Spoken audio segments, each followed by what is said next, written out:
Hi everyone, welcome to my channel. I am Simran Jahani और आज मैं आपको पढ़ाऊंगी क्लास 11 इंग्लिश का chapter 2 we are not afraid to die if we all can be together. तो इस चैप्टर में हम क्या पढ़ने वाले गाइस? इस चैप्टर में हम पढ़ने वाले एक समुद्री यात्रा के बारे में, यानी कि एक सी वॉयज जर्नी के बारे में। जो कौन तय करने वाला है? जिस समुद्री यात्रा पे जाने वाले हमारे नरेटर, जो सिर्फ और सिर्फ 37 ईयर्स के हैं, उनकी वाइफ मैरी, उनका छोटा बेटा जॉनथन जो सिर्फ और सिर्फ 6 साल का है, और उनकी बड़ी बेटी सुजैन जो है 7 साल की। तो जुलाई 1976 की बात है। हमारे नरेटर अपने पूरे परिवार के साथ डिसाइड करते हैं कि वो घूमी घूमी जाएंगे अपनी शिप में बैठ के बहुत बड़ी एक समुद्री यात्रा पे। अब वो ऐसा क्यों कर रहे थे, क्यों अपनी पूरी फैमिली को लेकर शिप पे बैठ के घूमने जा रहे थे? क्योंकि इनके दिमाग में ना ये था, एडवेंचरस कीड़ा होता है ना, तो वो इनके अंदर ऑब्वियसली था।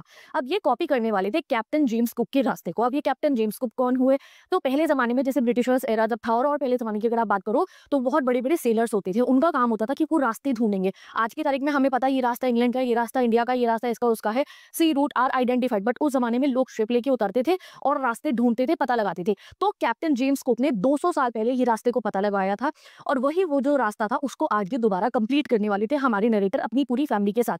वो रास्ता शुरू होता था, मैं एक मैप लगा के आपको दिखाती हूँ और कैप्टन जेम्स कुक भी देख लो कैसे है। रास्ता शुरू होता था प्लाईमाउथ इंग्लैंड से, यानी कि इंग्लैंड से शुरू होगा, फिर वो जाएंगे ऑस्ट्रेलिया और ऑस्ट्रेलिया से वापस जो है फिर से अमेरिका की तरफ से घूमते हुए इंग्लैंड वापस। तो इन्होंने सोचा ये भी अपनी फैमिली के साथ, यानी कि अपनी वाइफ और दोनों बच्चों के साथ इसी वाली जर्नी को जो है प्लान कर रहे थे। अब ये जो है ऐसा नहीं है कि आप सडनली अपनी जर्नी पे चले जाओगे, उसके लिए इन्होंने अपना एक बढ़िया सा शिप, यानी कि अपनी जो बढ़िया सा जहाज था वो भी बनवाया था। उसका नाम क्या था? उसका नाम था वेव वॉकर।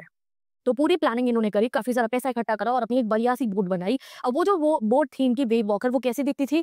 23 मीटर लॉन्ग, यानी कि 23 मीटर लंबी थी। 30 ton wooden hulled beauty, 30 ton wood से बनी हुई थी। और उसका जो मेन नीचे का जो पार्ट होता है, हल्ट मतलब जो नीचे का पार्ट होता है, वो मजबूत लकड़ी से बना हुआ था, प्रोफेशनली बनाया गया था काफी खर्चा करके। और वो जो बोट थी उनकी तैयार थी अब इस सी जर्नी पे जाने के लिए। अब ऐसा नहीं है कि हमारे नरेटर ने बोट खरीदी और निकल पड़े, कह रहे नहीं, मैंने और मेरी वाइफ जो मैरी है उन्होंने 16 सालों तक अलग अलग जगहों पे जाकर अपनी जो ये स्किल है ना समुद्री यात्रा पे जाने की, उसको मजबूत करा था। ऐसा नहीं कर सकते हो आपकी, तुम्हारा मन करा यार मैं समुद्र में घूमने जा रहा हूँ और उठाया शिप और इतने टफ वाले रास्ते पे चले गए। कह रहे नहीं, मैंने बहुत समय तक, मेरी वाइफ और मैंने लगभग 16 सालों तक ब्रिटिश ब्रिटिश एरिया के जितने भी वाटर्स हैं, यानी कि ब्रिटिश में सारे सी वगैरह जो है वहाँ पे घूम घूम के हमने बहुत अपने आप की प्रैक्टिस कर ली थी।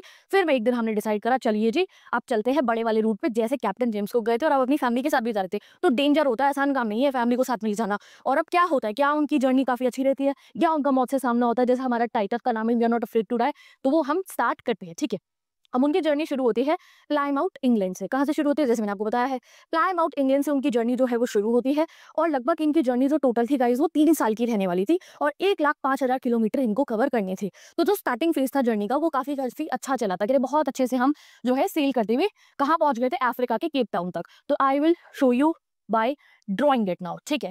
क्या था ये? सोच लो तुम कि ये इंग्लैंड है, यहाँ से बैठ गए हमारे नरेटर अपने शिप के ऊपर अपने बीवी बच्चों को लेकर, यहाँ से ये पहुंचे, यहाँ अफ्रीका है ना, अफ्रीका के केप टाउन पे ये पहुंच जाते हैं। फिर यहाँ से इन्हें जाना था यहाँ ऑस्ट्रेलिया, सदर्न इंडियन ओशन को पार करते हुए। फिर ये वापस ऑस्ट्रेलिया से कहाँ आते? इंग्लैंड, यहाँ अमेरिका से होते हुए। ये इनकी पूरी जर्नी थी। तो जो पहली इसकी जो फेज था अफ्रीका तक वाला, ये तो बहुत ही ढिंचा यानी कि बढ़िया निकला था, कोई दिक्कत इनको नहीं हुई थी, ठीक है। अब जब ये केप टाउन पे आते हैं तो ये 2 और जो है ना क्रूमैन का हो या सेलर्स का, उन्हें हायर कर लेते हैं। क्यों? क्योंकि अब इन्हें एंटर करना था सदर्न इंडियन ओशन में, यानी कि हमारे इंडियन ओशन में इन्हें एंटर करना था। और ये बहुत खतरनाक होता है, यहाँ की जो वेव्स हैं वो बहुत घातक होती है, मतलब तो मर ही जाओगे ऐसी होती है। ऐसे शिप पलट जाएगा, स्टॉर्म आ जाएंगे, ये सब कुछ होना यहाँ पे लाजमी बात है। तो इसलिए इन्होंने अपने 2 जो है सेलर्स को हायर करा। कौन कौन थे वो? उन दोनों का नाम आपको याद रखना है, ये बाकी 2 कैरेक्टर्स है लैरी एंड हर्ब, ठीक है। तो एक का नाम है लैरी जो कहाँ का था? वो था अमेरिकन, और दूसरे का नाम था हर्ब, वो था स्विट्जरलैंड का, ठीक है। तो इन दोनों को वो हायर कर लेते हैं अपने साथ में कि ये भी हम हमारे साथ होंगे, अगर कोई डिजास्टर आया, कोई दिक्कत हुई तो 2 प्रोफेशनल सेलर हैं अच्छे खासे, ये हमारी मदद करेंगे, ठीक है। अब जो है सेकंड डे जैसे ही ये केप टाउन से बाहर निकलते हैं तो इनको वेदर चेंज होता हुआ दिखना शुरू हो जाता है, यानी कि अभी दूसरा ही दिन हुआ था, ये केप टाउन से बाहर निकले थे, वेदर बदल जाता है, बहुत तेज की गेल्स चलनी शुरू हो जाती है। गेल्स क्या होती है? गेल्स होती है गाइस समुद्री हवाएं। जैसे आंधी आती है तो आप विंड कहते हो ना, जो समुद्र में हवा चलती है उसको हम गेल्स कहते हैं। तो बहुत तेज तेज गेल्स चलती रहती है, हफ्तों भर गेल्स चलती रहती है ना। वाई वीक्स, भाई 3 साल की जर्नी है, हफ्ते भर तो लगे जाएंगे ना केप टाउन से बाहर निकलने में। बहुत ज्यादा तेज तेज हवाएं चलती रहती है, बट वो कहते हैं हवाओं से मुझे इतना डर नहीं लगता है। सबसे ज्यादा जो डर है हमारे नरेटर को लगता है, वो लगता है वेव्स, यानी कि जो लहरें होती है ना उसके साइज से। इतनी ऊंची ऊंची लहरें उठनी शुरू हो गई थी, यानी कि जो उनके शिप का मेन मास्ट था ना उसके लेवल की। अब मास्ट क्या होता है? इनफैक्ट मैं एक फोटो लगा रही हूँ जहाँ पे शिप के आपको कुछ पार्ट दिख जाएंगे। तो मास्ट होता है सेंटर में एक लंबा सा डंडा, आप देखोगे कि देखो ये जो लंबा सा डंडा होता है सेंटर में, यहाँ फोटो लगा रही हूँ, इसको हम मेन मास्ट कहते हैं। ये किस लिए होता है? जिससे कि आप बोट की स्पीड जो होती है और उसका बैलेंस जो होता है वो सब कुछ आप कंट्रोल कर पाओ। और एक ट्रायंगुलर सा ऐसे कपड़ा दिखा आपने, शिप अधूरा सा लगता है जब तक वो ट्रायंगुलर सा कपड़ा नहीं होता, उसको हम कहते हैं जिब, ठीक है। ये बोट की स्पीड स्पीड संभालने के लिए, और अगर स्टॉर्म आए तो उसको संभालने के लिए यूज होता है।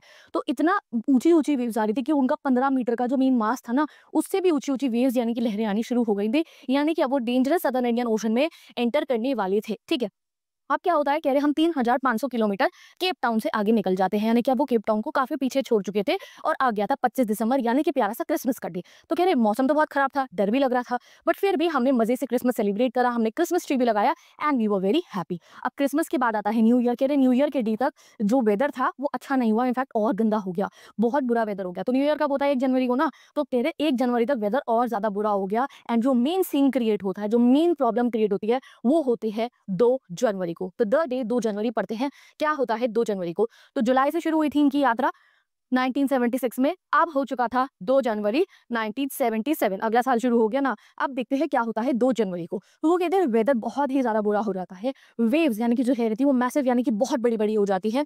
तो इसलिए हमने जो है क्या करा, हम जो है स्मॉल स्टॉर्म जिप जो है उसको स्टार्ट कर दिया। स्मॉल स्टॉर्म जिप क्या होती है? जो वो कपड़ा मैंने बताया ना, जो ट्रायंगल वाला कपड़ा होता है, उसे कहते हैं स्टॉर्म जिप। अब कुछ बड़ी बड़ी होती है, कुछ छोटी होती है, तो इन्होंने छोटी वाली स्टॉर्म जिप इसलिए लगाई जिससे जो बोट की स्पीड है वो कम हो पाए, बट फिर भी उनकी बोट बहुत तेज चल रही थी, 8 नॉट्स की स्पीड पे चल रही थी।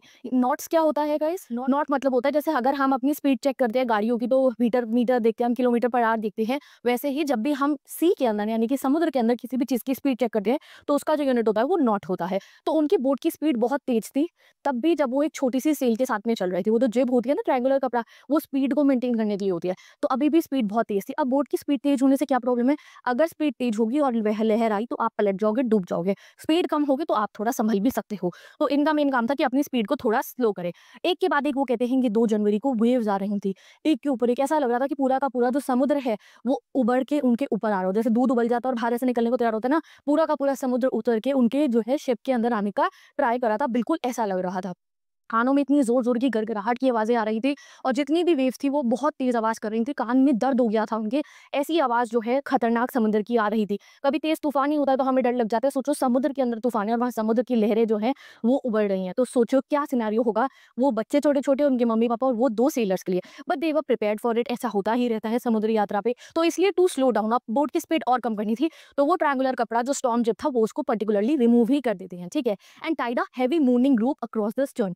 मूनिंग लूप क्या होती है? ये जो ये वर्ड लिखा है, मैं सारे एक एक वर्ड मीनिंग आपको पढ़ाने वाली हूँ। एक रस्सा लिया और उसको बांध दिया बोट के बैक साइड पे, जिससे कि स्पीड कम हो। ठीक है, जैसे एंकर होता है ना शिप का, जिसको नीचे डाल देते हैं एंकर को, जैसे कि शिप खड़ा रहे एक जगह पे हार्बर पे, तो वैसे ही उन्होंने वो वाला जो रस्सा था उसको बोट के पीछे बांध दिया कि बोट की स्पीड जो है थोड़ी कम हो जाए। स्टर्न मतलब होता है the back of the boat, पीछे का हिस्सा बोट का। ठीक है, and then they secured everything, फिर रस्सी लेकर सब चीजों को डबल रस्सी से बांध दिया। क्यों? जैसे उनका कोई छोटा सा कबर्ड है, जैसे उनकी कोई कपड़े की अलमारी है, या आपका उनका कोई इक्विपमेंट पड़ा है, सब चीजों को उन्होंने बांध दिया हुआ है। एक तो अगर शिप स्टॉर्म में हिलेगा तो कोई चीज टूट के उनके सर पे लग सकती है, और अगर शिप बार बार इधर उधर जा रहा है तो अगर वो रस्सी से बंधी नहीं है उनका जरूरी सामान, तो वो तो पानी में बह के चला जाएगा। तो इसलिए उन्होंने हर चीज को अच्छे से डबल करके बांध दिया। Then they practice their raft drills. ठीक है, राफ्ट ड्रिल क्या होती है? ऑरेंज से कलर की छोटी छोटी सेफ वाली बोट देखी है तुमने, जिस पे राफ्टिंग करते हैं? तो वो जान बचाने की जो बोट्स होती है ना, उनकी उन्होंने ड्रिल कर ली, कि उन्हें पानी में फेंका, और देन दे ड्रिल्ड इट, कि भाई ऐसा हो कि अगर एकदम से हमारा जहाज डूब जाए तो हम खुद को बचा पाए। तो एक ड्रिल होती है, प्रैक्टिस होती है, वो उन्होंने अपने बच्चों के साथ कर ली, कि अगर डूबने की सिचुएशन आई तो हम इस तरीके से भाग जाएंगे।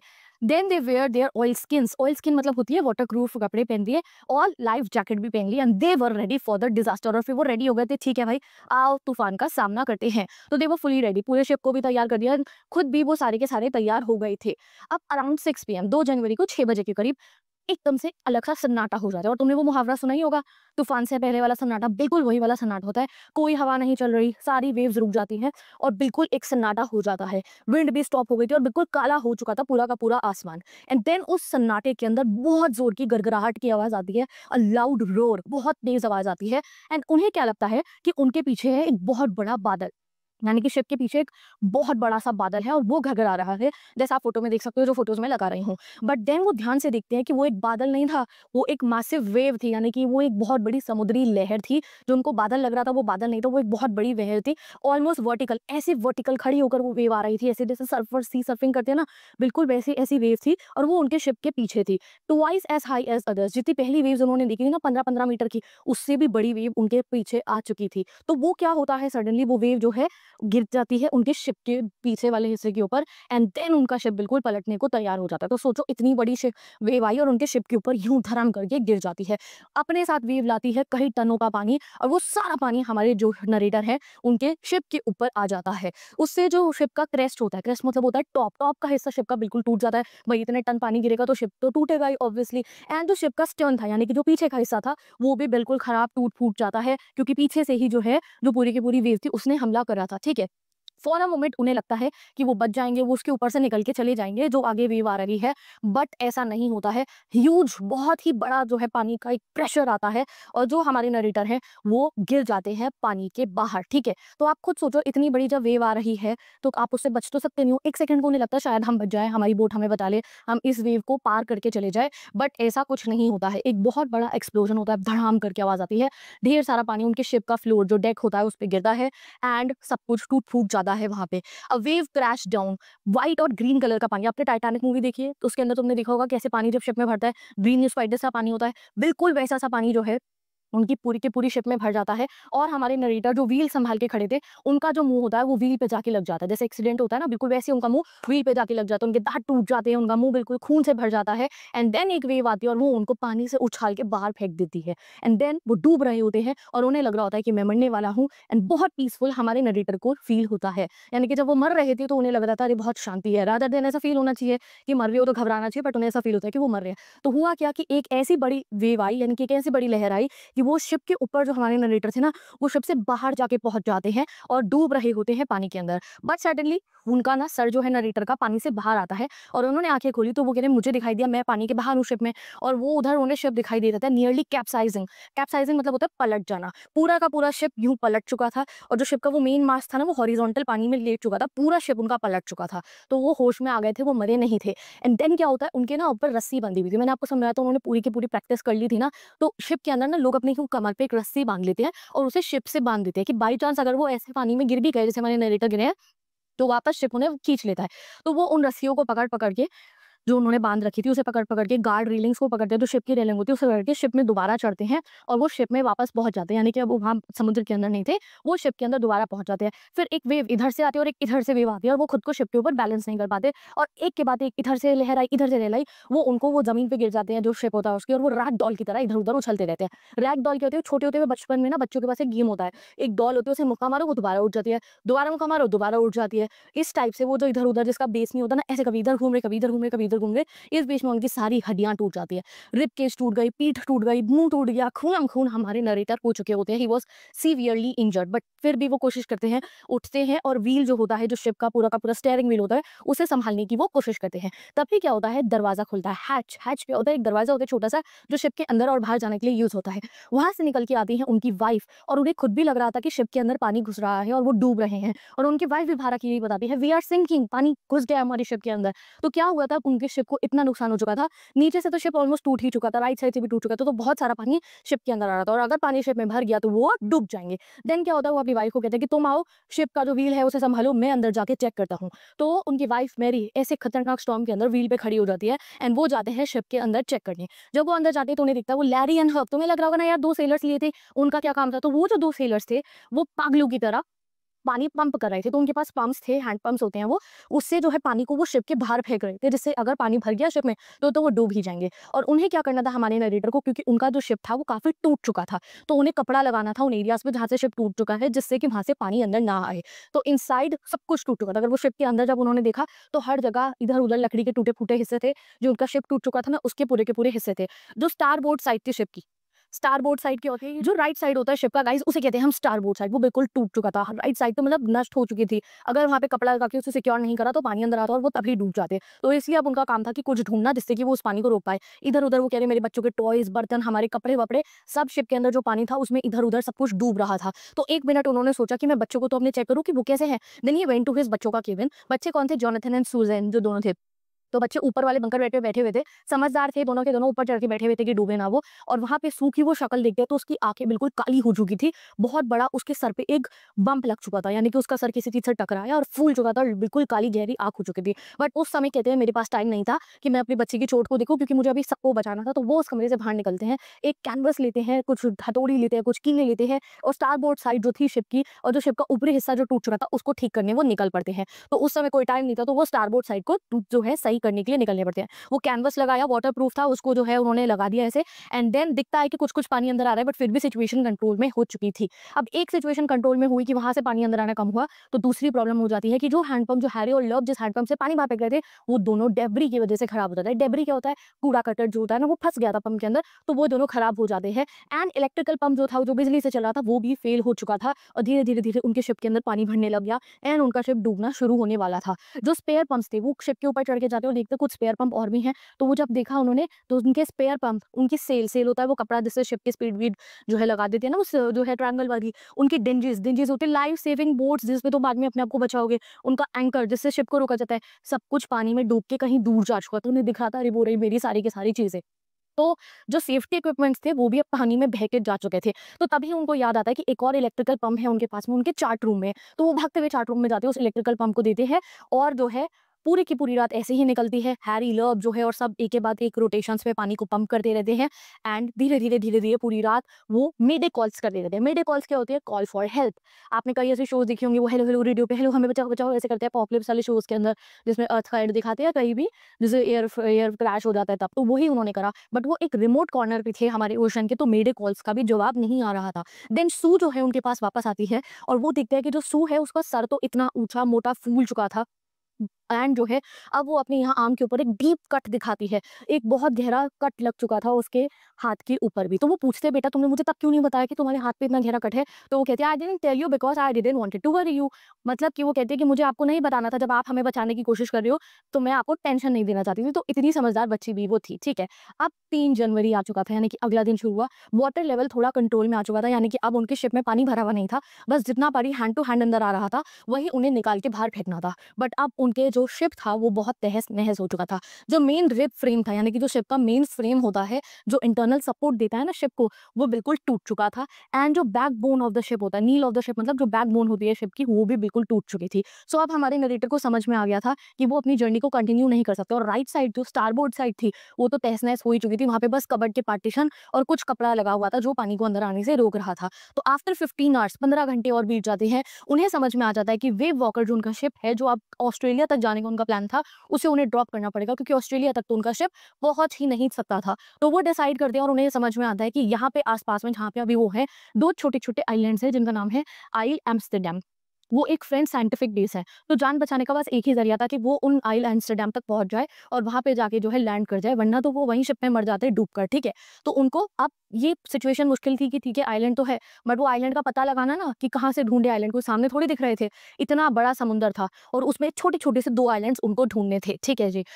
बट अब एक और प्रॉब्लम उनके सामने आ जाती है कि अगर उन्हें जो है आइलैंड्स तक पहुंचना था तो वो जल्दी पहुंचना था, क्योंकि शिप के अंदर पानी आ रहा था और जो है शिप को वो अब जल्दी तेज नहीं चला सकते थे, क्योंकि जो ऑक्सिलरी इंजन था, यानी कि जो एक्स्ट्रा इंजन था, वो जो वेव आई थी उसने इंजन को खराब कर दिया था।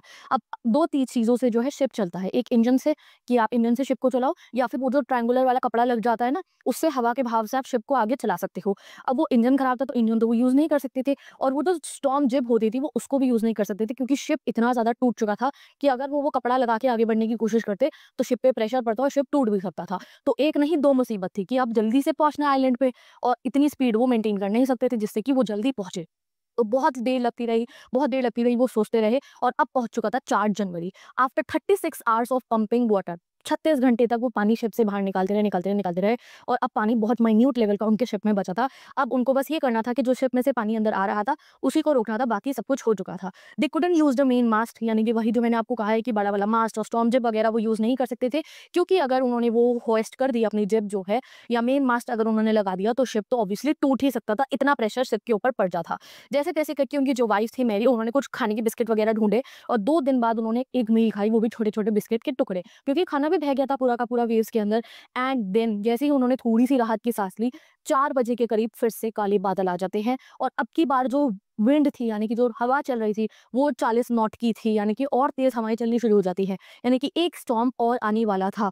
वेदर वर्सेंड ऑल नाइट, पूरी रात वेदर खराब होता रहा एंड अब वो डर गए थे कि पता नहीं क्या ही होगा, अगर एक और वेव आ गई तो वो मर ही जाते। बट जनवरी 5 की सुबह हो जाती है, दे वर अगेन इन डेंजर। तो उस रात तो कुछ नहीं होता है, बट 5 जनवरी की सुबह जो है फिर से वो डेंजर में हो जाते हैं, क्योंकि उनको दिख रहा है सामने इतना बड़ा स्टॉर्म है, हमारी शिप की हालत नहीं है स्टॉर्म को संभालने की। तो बहुत पैनिक स्टेज थी। तो नरेटर का जो बेटा है छोटा वाला जॉन, वो जो है अपने पापा के पास आता है और वो कहता है, पापा क्या हम मरने वाले हैं, daddy are we going to die? तो वो कहते हैं नहीं नहीं हम नहीं मरेंगे। तो उसको बच्चे को ये थोड़ी कहेंगे हाँ हम मरने वाले हैं, बस सिचुएशन तो उनकी वही थी। तो वो जो छोटा बच्चा है जॉनथन, वो पता है अपने फादर को क्या कहता है, we are not afraid to die if we all can be together, you me Sue and mamma. मतलब कि मुझे मरने से डर नहीं लगता अगर हमारी पूरी फैमिली साथ में है, मैं हूँ, आप हो, जॉनथन है, मतलब मैं जॉनथन हूँ और मेरी बहन सुज़ैन है, तो मुझे मरने से भी डर नहीं लगता है। तो अपने बेटे की ये बात सुन के ना, मतलब कि मेरे छोटे से बच्चे को मरने से डर नहीं लगता है, उन्होंने उसे कुछ जवाब तो नहीं दिया, बट देन वो डिसाइड करते हैं कि कुछ भी हो जाए मैं अपनी फैमिली को मरने नहीं दूंगा। So what he do, he decided to heave to मतलब क्या है, आप बुक में पढ़ोगे आपको समझ में नहीं आएगा।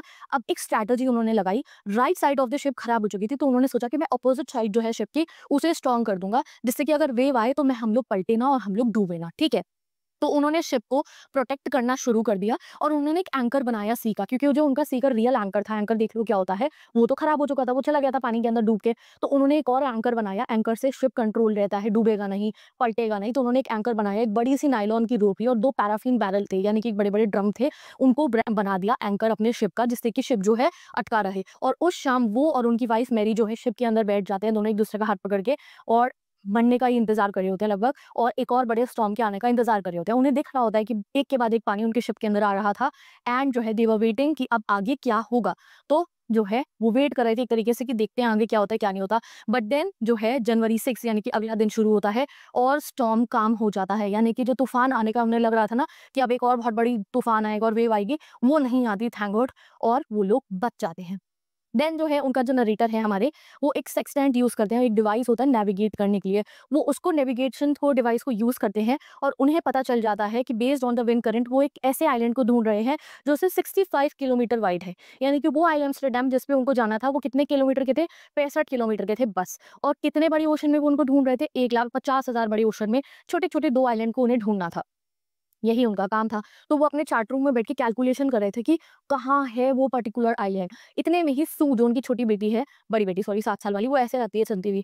हालत तो थी नहीं उसकी चलने की, इधर उसका सर इतना फूल चुका था काला-सा, इधर डीप कट था आर्म के ऊपर एंड बाद में जब वो बच जाते हैं तो 6-7 सर्जरी होती है उसकी, वो सब इलाज कराने के लिए। बट फिर भी वो अपने पापा के पास आती है, कार्ड लेकर आती है। कार्ड पे छोटे-छोटे कैरिकेचर बने थे उनकी वाइफ के और उनके, और अंदर उसने प्यारा-सा मैसेज लिख रखा था, I love you both, thank you, let's hope for the best. तो वो बच्चे आके अपने पापा को एक पॉजिटिविटी दे दी कि कोई बात नहीं, सब कुछ अच्छा ही होगा, हम होप करते हैं। एंड फिर जो है उनके मैसेज पढ़ने के बाद अपनी बेटी का उन्हें और मोटिवेशन मिल जाती है, जैसे जॉनथन के कहने के बाद उन्हें मोटिवेशन मिलती है, वैसे ही सू के इस कार्ड के बाद उन्हें और मोटिवेशन मिलती है। तो फिर वो अपना सारा दिमाग लगाते हैं, चेक करते हैं, चेक करते हैं और चेक करते हैं कि कहाँ मिलेंगे मुझे वो 2 आइलैंड। अब आइलैंड ढूंढने में सबसे बड़ी दिक्कत ये थी कि उनके पास जो कंपास था उसकी मैग्नेटिक फील्ड खराब थी, क्यों, या थी ही नहीं उसके अंदर, क्यों, क्योंकि उनका जो रियल कंपास था वो पानी में बह गया था। अब वो कोई स्पेयर वाला कंपास यूज कर रहे थे जिसकी मैग्नेटिक फील्ड्स नहीं थी। बट फिर भी वो कोशिश करते हैं, ढूंढते ढूंढते हैं एंड 2 बजे वो शिप के फ्लोर पे जाते हैं।